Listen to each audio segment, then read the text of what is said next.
for teachers, if you want your kids to really pay attention and be interested in their learning, get something that makes them interested and use your learning and combine the two so that they can do what they want but still learning what you want them to learn. I think what makes a good teacher is not just saying go to this page or do this worksheet, is actually teaching them and making it fun for them, and maybe they'll learn, because if you just tell them to do something, then they're not going to learn because they'll think it's boring and they won't really learn. But if it's fun for them, they'll like to do it and it'll be good. Teachers shouldn't be learning from the textbook, open your textbooks to page 47 and read pages 1 through 5 and answer all the questions.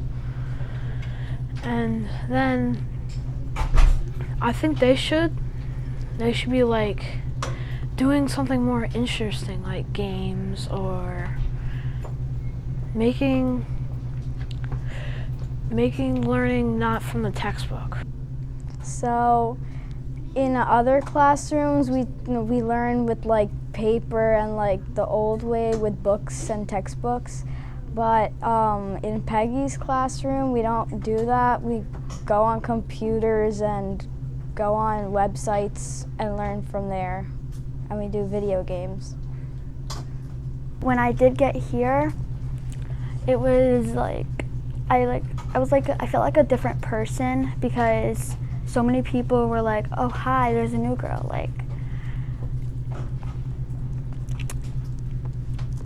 But when I first walked into the middle school to Peggy's room, I was like, whoa, what am I gonna learn here? There's so many games here. Are we gonna learn games? It was really very interesting. Well, usually when we go into class, teachers, they just do what they're supposed to do, and they don't ask us what we want to do. So sometimes it's okay, but then sometimes it's not as fun with it.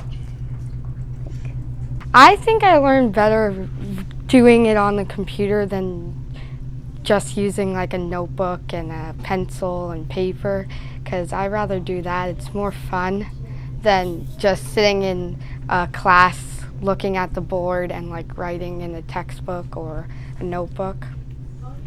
I feel like teachers, they don't yell at you when you get it wrong, but a lot of times they shouldn't really care if you get it wrong if you didn't learn it yet.